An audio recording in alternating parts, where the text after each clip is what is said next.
Andrew Och joins us right now. Andrew is, well, talk about a film producer, talk about award-winning television producer, talk about a man who's written 2 books about the first ladies of the U.S.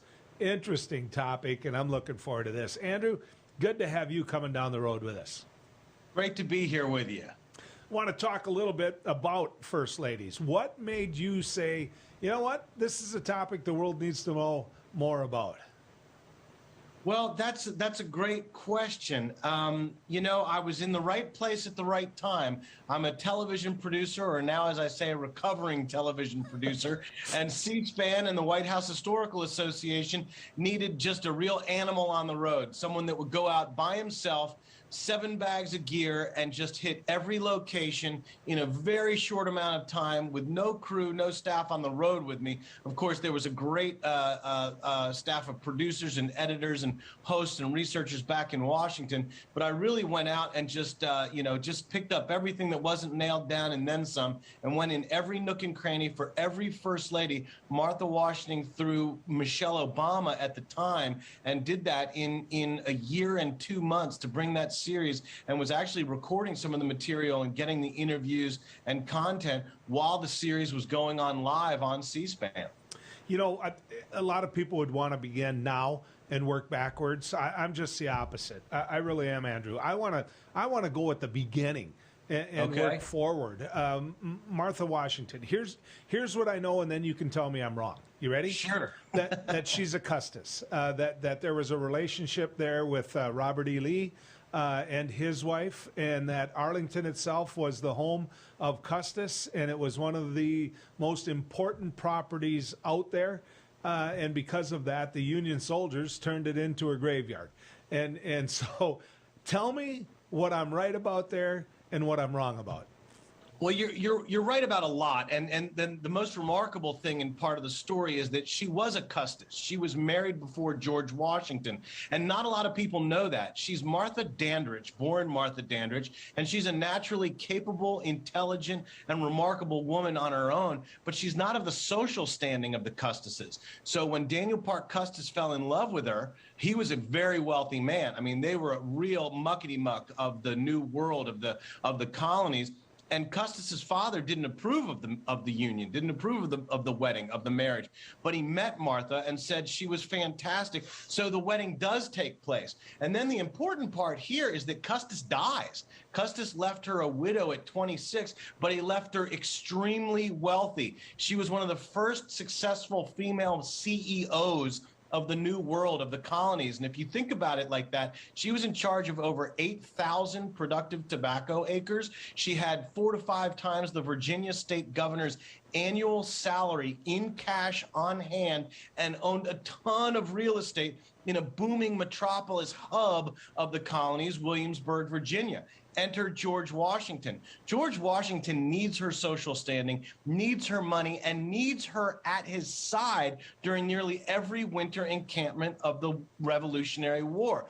If George Washington marries any woman other than the widow, Martha Dandridge Custis, we are not America. Without America, there is a much different modern world that we're looking at in nearly every aspect. And that's how important these first ladies are. And it starts with number 1. You're absolutely right.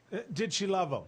What type of relationship did they have? She did. It was. At first, we think maybe not so much, and she might have been more looking for a father for her 4 children. 2 of those children would die very, very young. The other 2 would die in young adulthood. So when you see pictures of George and Martha Washington with children at their feet, etchings, paintings, replications, that's the grandchildren from Martha Washington's first marriage. But in all of the letters during the Revolutionary War, and George Washington saying he couldn't think straight without her at his side, we know that it was a love match, and she was quite forlorn after his death. What was she outspoken on the need for a revolution? Being, things are going pretty good for her financially. And so she's sitting pretty solid. And, of course, that can all reverse when your husband takes on the British. And nobody was betting on the good old U.S. of A. or You're right. These patriots at the time. So was she in favor of it?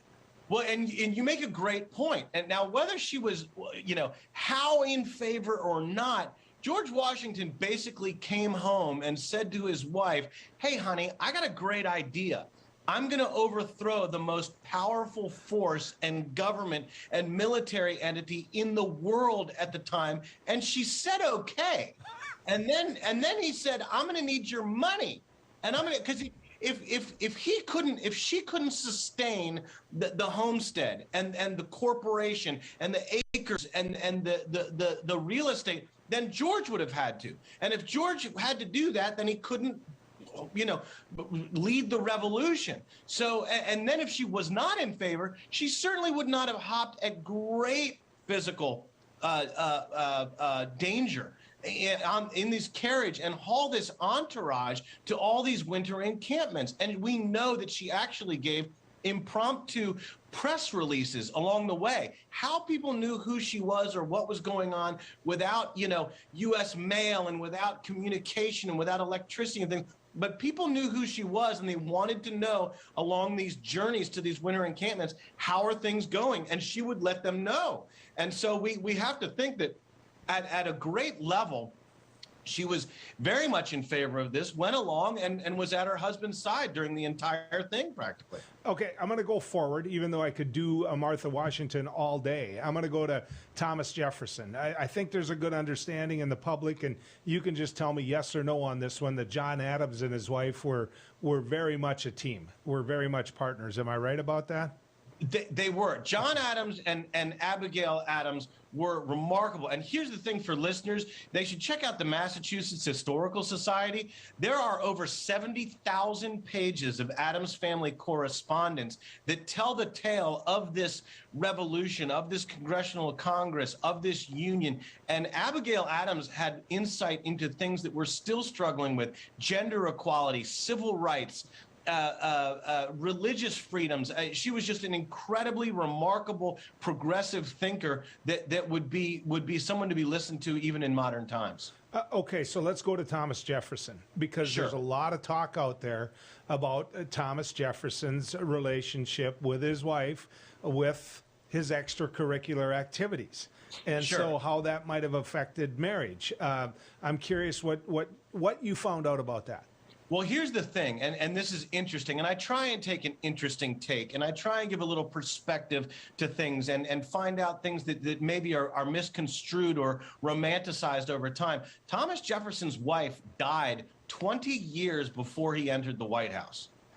Her name was Martha Jefferson, and she was on her second marriage. And the story of them going up to Monticello in the snow on their honeymoon before it was even built is just absolutely remarkable. I outline it and got some really, really interesting access during the series, and that's all in the Martha Jefferson chapter. But she was First Lady of Virginia when he was governor, so we can see a lot of her bookkeeping skills, and they had children together. They had a lot of daughters. They had a couple sons that would then take over and host these duties. So by the time Jefferson gets into the White House, he is a 20-year widower. Now, the extracurriculars, the liaisons, I mean, there is the relationship he had with the slave woman. Her name escapes me right now. I've got so many women running around in my head.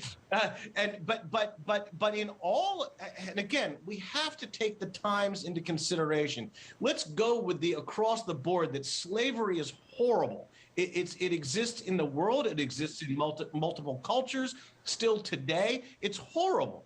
But given the givens of the time, Jefferson took his companion, his slave girlfriend, as it were, or liaison, took her to France, took her all over the place, had a special room in the house for her that was well appointed, and in all, to say that she was treated almost human or like an equal or like a partner is really difficult to say, because she was a slave, but she was well cared for, well loved. It was an equal relationship. And here's the interesting thing.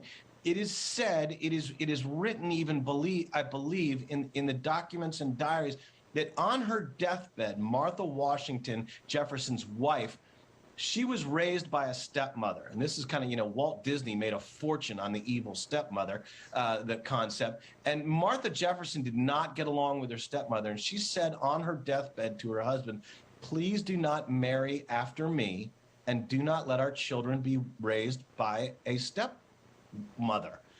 So, it puts an element into the story that sure, he had these girlfriends, sure, he had these liaisons, sure, but he might have been in a weird kind of way honoring his wife's last request.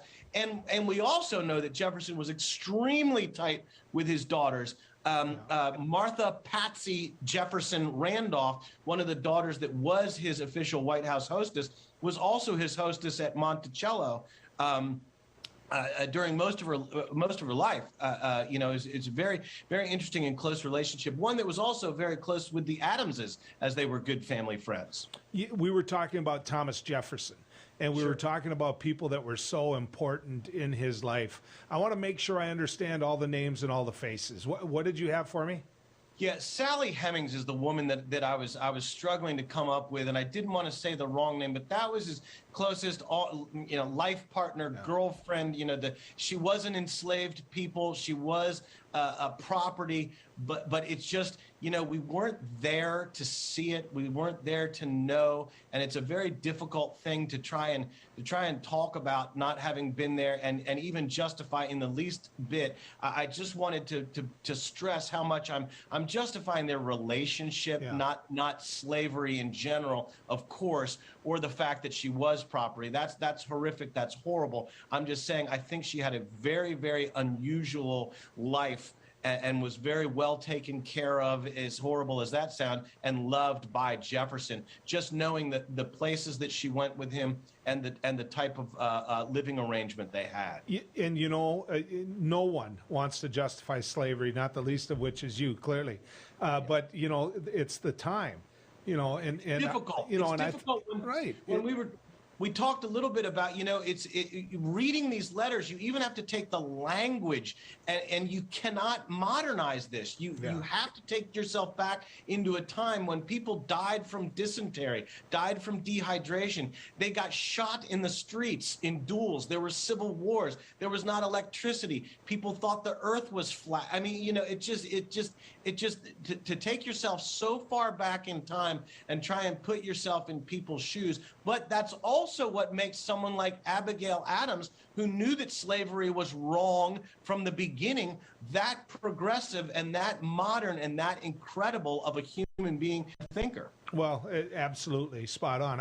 Let's go forward a little bit into the 1860s. Let's get to Mary Todd Lincoln. There's a lot of talk about depression. There's a lot of talk about stress. There's a lot of talk about all the extra work that Abraham Lincoln had to do while in the toughest time that America probably ever had in dealing with a wife that struggled with all of that. And I'm curious if my perception is right. Mary was difficult. Mary had mental issues. There's no real disagreement or debate there. Again, if we put Mary Lincoln in modern times, it's been suggested that vitamin B12 might have taken care of it. I mean, think about it. You could walk into a store and buy cocaine over the counter to self-medicate, let alone a whole other host of chemicals and substances and medicines of the day. And there was more self-medicating, and there were not support groups. There was not the psychoanalysis and therapy, mental therapy and facilities. So it's tough to look back and say, I mean, was death all around? Yes. Did she ask for the limelight? Yes, absolutely. She married Abraham Lincoln saying he wasn't the best looking guy in town, but he's going to be president. Again, when I go back and I check out her childhood, growing up in Lexington, Kentucky, her father was an incredibly privileged, wealthy, and forward-thinking man and she was privy to a lot of conversations with a lot of important people that women of the day were not. She was educated in a way that women were not. She had a house full of stepbrothers and sisters and put on plays and made hoop skirts out of branches in the back. She rode a pony to school. She was taught French and knew how to play the piano and books and literature and all this other things. Again, it's this sort of like evil stepmother thing. Her mother did die when she was young, but a lot of people's mothers died, and a lot of people's brothers. It was just, again, not to make this sound like it's okay, but it was normal back then. That's if people died. If you made it past 10 or 11, it was like people were throwing a party because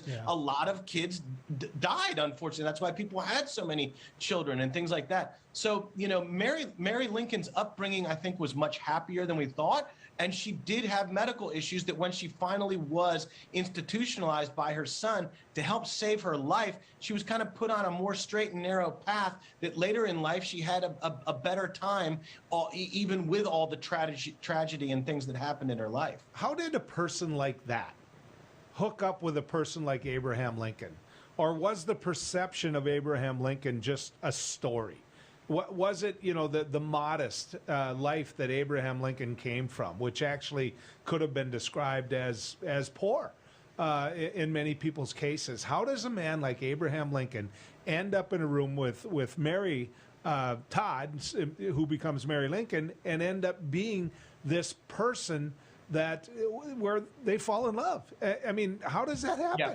No, and that's a great question. It's one of the things that I wanted to know about, more so about the women, as I'm the first lady's man. I wanted to know who these women were that met these men that would become president. I mean, this is an unelected and unpaid role, and they are clearly one of the most powerful women, unelected and unpaid, in the world. They have the ear, they share a bed and a room and a family with the most powerful man in the world. So these guys, these men, these young, strapping lawyers, thinkers, advanced people, they just attracted each other. And when Abraham Lincoln wanted to claw his way out of the poverty and the log cabin and went to the big city, they would attract women that had these ideas. And most of our founding fathers and early through the 1800s, these men married up.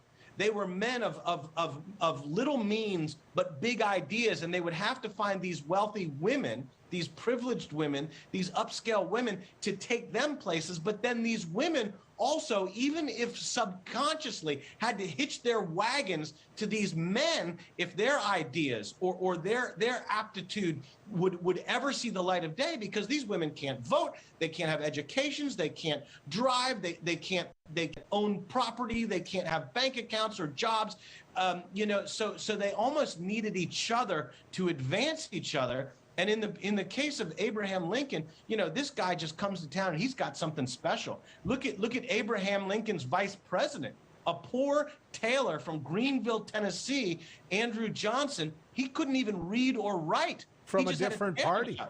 Yeah. From a different party. Yeah. That was very common. That was kind of the way to get a guy elected, was put someone from the other side. But my point is they probably didn't do political work together. That's my point. For sure. But so Andrew Johnson is just a really naturally smart guy and a great orator, and people like hanging out in his tailor shop in Greenville, Tennessee, just to listen to him talk. And then they're like, hey, man, you got to run for office. He's like, oh, no, not me. And his wife says, look, if you're going to run for office, you have to know how to read and write. She taught him how to read and write in his tailor shop. And then because of, the unfortunate circumstances of the assassination, he becomes president of the United States. But this is some poor tailor who can't read or write when he gets into public office and more, local politics at the time. But it's incredible, these relationships and what they do for each other. I want to, we're gonna run out of time, so I'm going to tell you, I'm going to pester you again. I really am. Please do. But one of North Dakota's very own that we hang our hat on, Teddy Roosevelt. We've got the Theodore Roosevelt National Park here. We've got Teddy Roosevelt everywhere we turn around. Soon we're going to have the Presidential Library for Teddy Roosevelt. Describe to me what role his wife played in his life. Edith Roosevelt is a remarkable woman, and because Eleanor Roosevelt is such an eclipsing figure and always number one and one of the most prolific post-White House careers of any first lady in history, Edith often gets swept aside or forgotten, but also because Theodore is such a huge personality.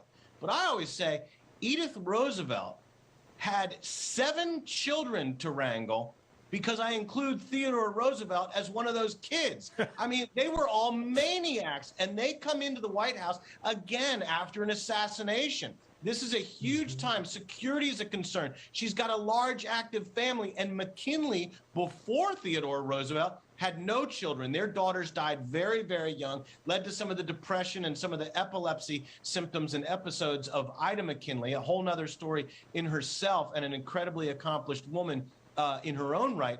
But so Mrs. Roosevelt, Mrs. Edith Roosevelt, is coming in with a country that wants a piece of this family any chance they can get. And what she does is one of the first instances in the White House of managing the public's expectation and controlling the press with access to her family. She also, when she moves into the White House, one of the first things she does, she said, "This is a place of business, I get it, but I don't even have room for my kids and their animals." I mean, I'm telling you, this was like a traveling circus, the Roosevelts, coming down from Oyster Bay and Sagamore Hill in Long Island, New York. And she was the first lady to get the most massive appropriation from Congress to expand the White House.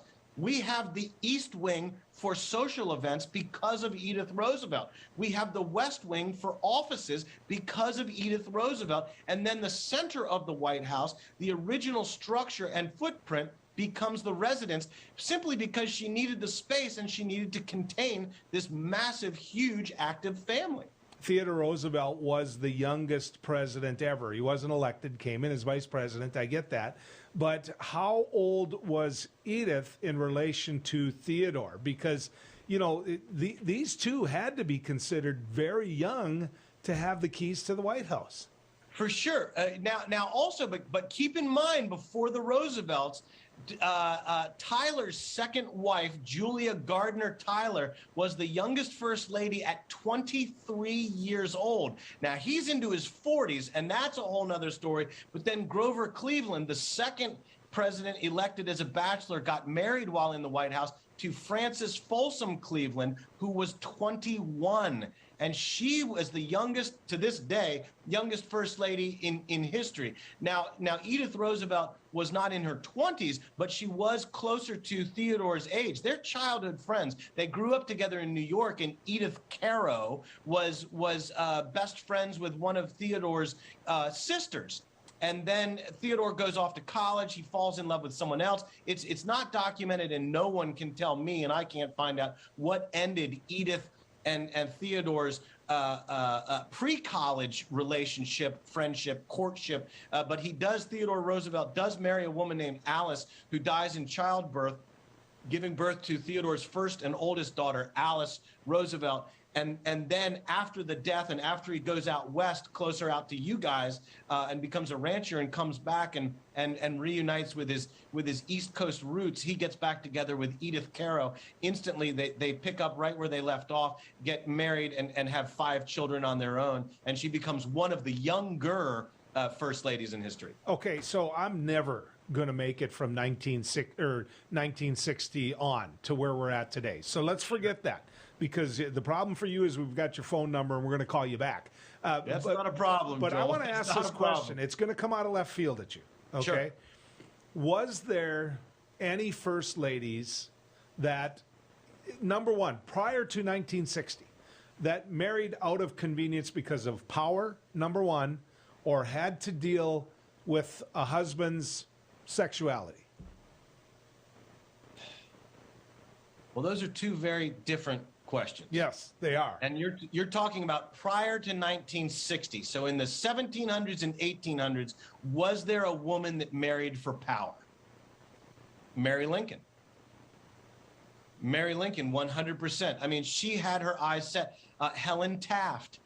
Helen Taft said she wanted to go back to the White House. It's a long story, but basically Helen Taft Helen Herron, before she was married as a teenage girl, spent a vacation or a summer in the White House because her father was former law partners with President Rutherford B. Hayes. So she got a taste of the White House, a taste of the glam life in Washington, D.C., and she wanted to go back. William H. Taft didn't want to be president. He wanted to be a Supreme Court justice, which he later was, the only president to become a U.S. Supreme Court justice. He had a deal with McKinley, and he went over to the Philippines to fix a thing for McKinley, fix the Philippines for McKinley. McKinley died, and so did his deal for Supreme Court justice. Then your boy Roosevelt, Theodore, says, I'm not running for president anymore. They go, great.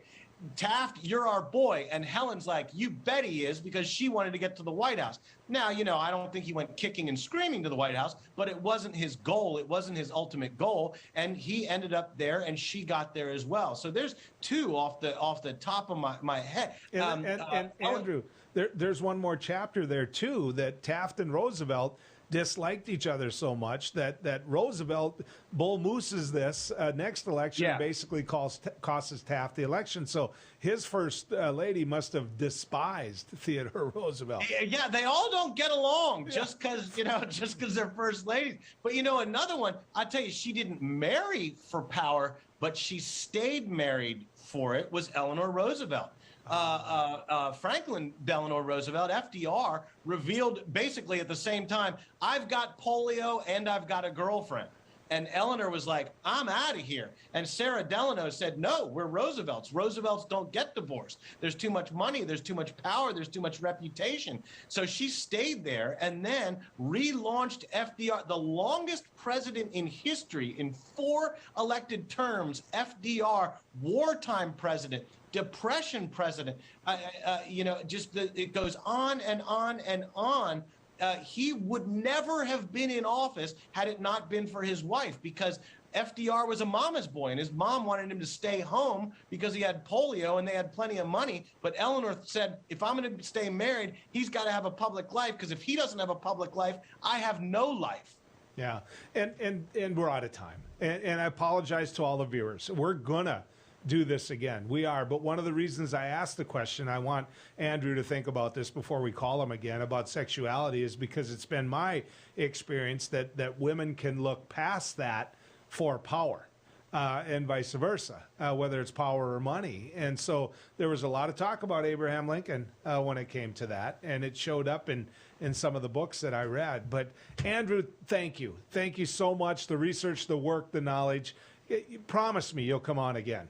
Oh, any and every time, Joel. Fargo, you guys are in my heart, man. I love you guys, and any chance I can get to talk to the folks out there and be on with you, I'll take it. Absolutely. Get up here. We would love it.